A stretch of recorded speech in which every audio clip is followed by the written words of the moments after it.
Welcome to the Trust and Believe Nomad Cast, a podcast that covers a wide range of topics. So come chill with us on Mondays, Tuesdays, Thursdays, and Fridays. Here's your host, Mr.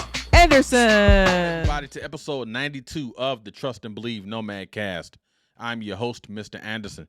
Thank you for tuning in today on the 30th of March, 2022. Think about that, y'all. Tomorrow is April Fool's. April 1st, April Fool's Day. Can't wait for that show tomorrow. But again, thank you guys for tuning in today here. We're at episode 92. We're moving along. 8 more to go till 100, y'all. 8 more to go till 100. So again, appreciate you guys tuning in. All my new subscribers, thank you. The likers, the commenters on all platforms. The YouTube commenters, daggone TikTok, the Instagrams, LinkedIn, all those folks. Appreciate everybody. Thank you. Thank you. Thank you. And this is a positive train. You know how like the Gap Band, telling my age here. You know how the Gap Band had the party train? We on the positive train. We on the positive train. Deep, deep, deep. All right, y'all. So today we're going to talk about 2 critical shoes from the early 1980s and from the mid 1980s. As you can see in the thumbnail, I'm asking the question, which one will you choose? The Nike Air Max 1 or the Nike Air Force 1 Low? And ladies and gentlemen, the Nike Air Max 1 and the Nike Air Force 1 Low. Again, my era, we didn't call these lows. We called them low tops. High tops, mids, which is actually 3/4, and low tops. Nike Air Max 1, Nike Air Force 1 low top. So we'll talk about that. So before we start anything, you know how I like to do. I like everything categorized. I'll talk about the history of the Nike Air Max 1, the history of the Nike Air Force 1. Then we'll take a deep dive into the specs of each shoe. Then we go ahead and talk about nostalgic, comfort, go ahead and have our closing remarks, and then set the conditions for the next episode. All right, with all that being said, let's go ahead and dive into the history of the Nike Air Max 1. The Nike Air Max 1. The shoe was designed by Tinker Hatfield in 1985 for release in 1987, March 26 to be exact. Tinker Hatfield stated, "I began working on a renegade set of shoes that were not part of the design brief or marketing drive of Nike. Tinker wanted to expose the Nike Air Bubble, and the inspiration came from this building in Paris." Now, when we're talking about exposing, not trying to put Nike up under the bus or anything, he was merely talking about exposing the air bubble. Because if you look at the air bubble from the design, as you can see here, he wanted it visible. Nike didn't want the air bubble visible because all pre-Nike Nike shoes, to include the Nike Tailwind of the late 70s, had an air pocket in the air bubble, but it wasn't visible. Tinker said, you know what, we can increase the marketability of the shoe, right? Increase the sales of the shoe because it's unique. No one has ever done it before. And let's have the air bubble visible. Nike initially didn't want that to happen, and they wasn't getting ready to sign off on it.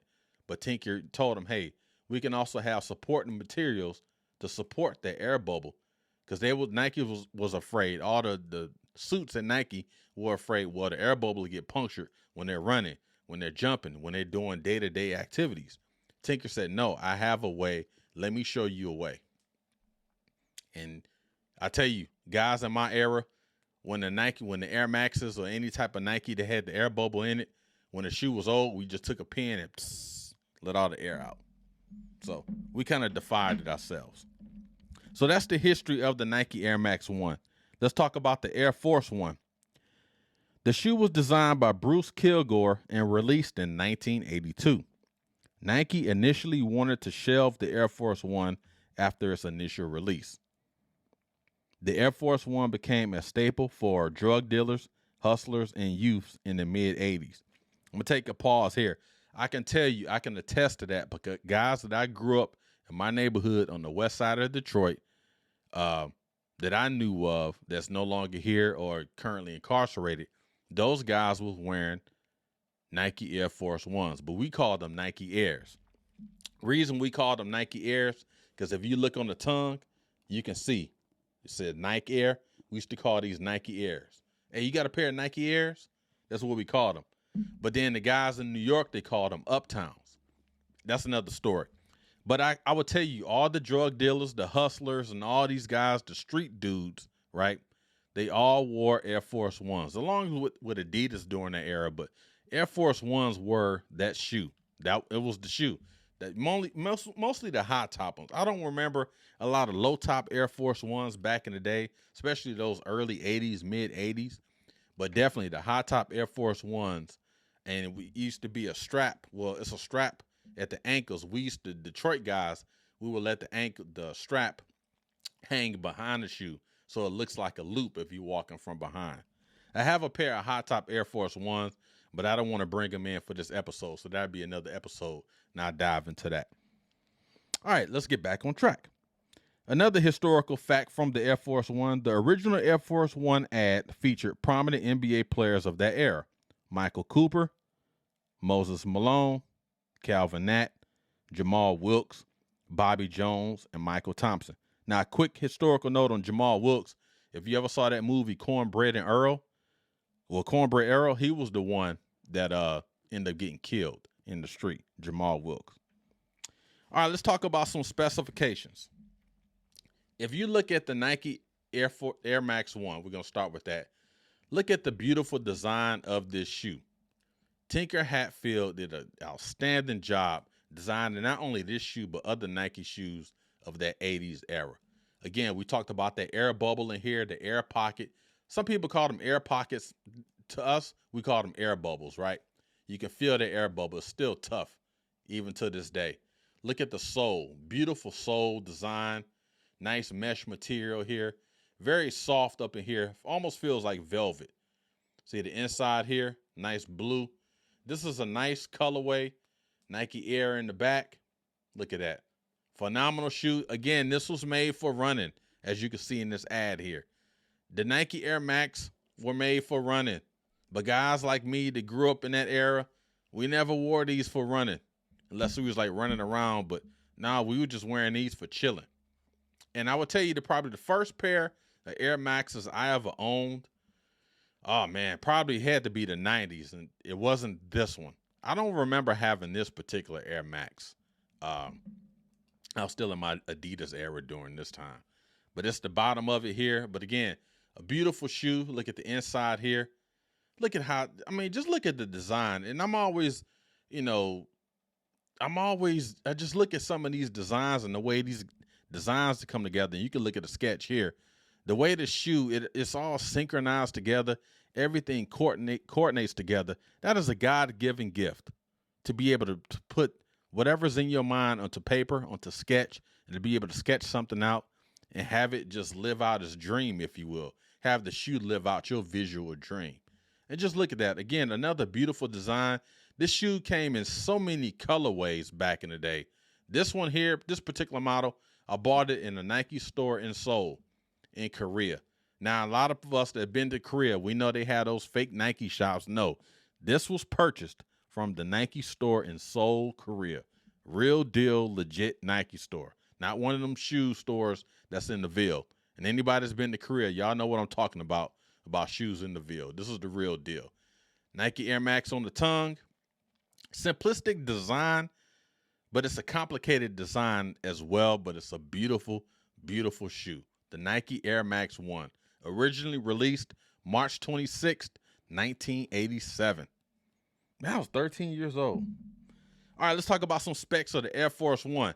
Now, again, I have the high top version upstairs, but I want to talk about another gym shoe story featuring that shoe at a later date, so that's why I didn't bring it down. But look at the Nike Air Force One, low top. Look at that shoe, all leather. I also bought this one at the Nike store in Korea as well. Look at that, the Nike logo right here, right above the toe box. Look at that toe box. Again, when you want to ensure that your toe box don't have any creases, put a sock in there. I've always loved the Nike toe box on Air Force Ones, right? But look at that. Again, this is the reason why we called these Nike Airs back in the day, because it says Nike Air. Nike Air on the back, the swoosh, a very hard sole. But again, this shoe was made for basketball. Now, I will tell you, I've tried to play basketball in a pair of Air Force Ones. Not the most comfortable feel, but it's still fun. Now, fun for your feet. Now, if you look at this shoe here, they had an ad back in the day talking about air in the box. If you really put any pressure on this sole, you can feel the air inside of it. Hence the word air, Nike Airs, right? Beautiful inside, that's the bottom. And the circular motion for this particular shoe, the original design, the reason these circles were in here to enhance the grip when you're moving around on the basketball court. Because, ladies and gentlemen, this is designed originally as a basketball shoe, as I stated in the history portion of the show. But like many others in my era, we played basketball in these, but mostly they wore them just to rock on the regular. Now, I've been through so many Air Force Ones in my life. I can't even count how many Air Force Ones I had. But again, a beautiful shoe, the straight blue leather, straight leather. They've had so many colors, so many silhouettes of this Air Force One as well. Phenomenal shoe. Look at the stitching on the side. Again, you can't get no more classic than the Air Force One. Air Force Ones, the typical shoe. We used to call these Nike Airs. The guys in New York, they called them Uptowns. Some people call them A1s, Air Ones. The Air Force One, Nike Air Force One, originally released in 1982. Phenomenal. All right, let's talk about the nostalgic feel. I would tell you, the Air Max, the nostalgic feel for me, I remember a lot of the girls back in the day in Detroit, they wore Nike Air Max. Even some of the dudes wore the Air Max 1s, and they didn't wear any socks with them. That was the thing to do back in the day. That's why I talked about them a lot of previous shows. We put foot powder in the shoes, because I don't remember people wearing a lot of no-show socks back in the day. But we put we put foot powder in the shoes, right, to keep your feet from sweating and keep your feet from smelling like full court basketball, right? And they rocked these without socks. But then if they wore socks, it was the real low socks. And you wore them with some shorts, some Nike shorts. And that was fresh. That was like typical summertime fashion, rocking a pair of Air Max. Very comfortable shoe. And I'll talk about comfort in a minute. That's not my nostalgic thing about it. Back in the day, just seeing people in the summertime rocking these with no socks on or low socks in the summer. Just living it up, living the dream. All the drug dealers and all these guys, non-positive people back in the day, even the positive people back in the day was rocking these. Strictly a summertime shoe, as I remember growing up in Detroit. Now, nostalgic. I've had so many pair of Air Force Ones, mostly the high top ones. I've bought so many over the years, right? And I wish I kept a lot of those silhouettes as well. But again, this is a shoe that reminds me of the bad dudes, the street dudes in Detroit. They were wearing Air Force Ones, the high toppers, and I talked about it. That loop, that hook, that the strap.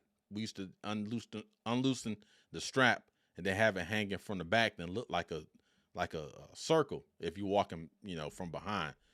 But everyone wore Air Force Ones. That was the shoe. You were judged, and if you were from like Detroit, New York, and some of those places, you kind of understand what I'm saying. We judged people, whether right or wrong, different or indifferent. We judged people by their shoes, by the condition of the shoe, by the cleanliness of their shoe. That's how we knew people. Hey, such and such yesterday I saw on the bus. Who you talking about, the dude that got the Air Force Ones? Yeah. I mean, that's just the way it was. I don't know if people identify with that now because times are just different, right? And I don't want to be the get off my lawn guy. But that's how we judged people by shoes. How the shoes look. Did they have creases in the shoes? Are the shoes dirty? Are the shoes beat up? If a cat kept his shoes clean, the girls will love you. The dudes will respect you. And that was just a nostalgic thing of it back in the day. And I'm talking like early 80s, mid 80s, where I wasn't even a daggone teenager. I was still like 9, 10 years old. But I can vividly remember the street dudes wearing Air Force Ones. Back in the day, originally released 1982, y'all. And just to think, Nike wanted to discontinue this model after it released. And Nike Air Force Ones, again, these shoes came out in 1982, named after the Air Force One plane, and they've had the Air Force 2s and the 3s, so on and so forth. But again, a classic model, a classic silhouette from Nike. originally released 1982. All right, so let's talk about comfort. Now, if we're talking about comfort, I mean, this is a no-brainer. We're talking about a running shoe versus a basketball shoe. But again, I didn't wear these for running, and I rarely wore these for basketball. Not these particular ones, just ones I've had in the past. But I would tell you, comfort-wise, you cannot get any more comfort than the Air Max 1. The problem with this particular silhouette that I bought in Korea, I wear a size 10, ladies and gentlemen. Why did I buy these in the 9.5? Just because this was the only size that they had near a size 10. So whenever I rock these, I wear thin Nike socks. Now you're probably saying, dude, why would you buy a shoe if you wear a certain size? Why would you buy a shoe of a lower size? Now I will tell you, just for fashion. So sometimes I would curl my toes up, right? You know, you just do it again. I'm coming from that culture. We just did things with shoes. It's probably one of the reasons why I have arthritis in my toes, but that's neither here or there. But again, this shoe is a 9.5, and I wear a 10. But I tell you, man, I still rock it. I don't wear them as much as I used to, but I still rock this shoe, right? Again, comfort level, the Nike Air Max 1, probably one of the most comfortable shoes you can ever wear. Again, this is 1987 technology. I'm sure they made some, improvements since then. But you're talking about the original shoe came out in 1987, and people still rock that silhouette to this day. Nike, I'm telling you, the sustainability of some Nike silhouettes, unmatched, untouched. Now, the comfort level of the Air Force One, it depends on what you're trying to do. If you're trying to play ball, the comfort level's okay. But if you're rocking these on a regular, phenomenal shoe. The only thing about it, when you wear a pair of Air Force Ones so much, that toe box will actually increases. So again, the way to diffuse that, put your daggone sock, right? Put it inside here and let it stretch out that toe box. But if you're talking about comfort levels, it's unmatched. Nike Air Max 1 will always be more comfortable than the Air Force One. It's a different style shoe. It's more of a running shoe. It's more of a basketball shoe. However, you can chill in both of these. Nike Air Max 1, Nike Air Force One low top. Phenomenal. All right, so let's go ahead and get to our closing remarks. So appreciate you guys tuning in. So today we talked about the Air Max 1 and the Air Force One, two phenomenal shoes from my era, early 80s, mid 80s. Loved both of these shoes. And I tell you, when you're talking about fashion, when you talk about shoes that you just want to chill with or play a sport in or just rock them on a regular, you can't get no better than a pair of Air Max 1s and a pair of Air Force Ones. Phenomenal shoes. I talked about the historical piece. When I look at these shoes, I think about a young Damon, 10 years old, in Detroit, seeing the drug dealers and all the uninspiring people of the neighborhood, the negative folks of the neighborhood, the street dudes of the neighborhood wearing Air Force Ones. When I see Air Max 1s, I see summertime in Detroit, summertime, 1987, 88, people chilling, guys and girls walking around with Nike short sets, Nike shirts, Nike shorts with the Nike socks or no socks at all, rocking these in the summertime.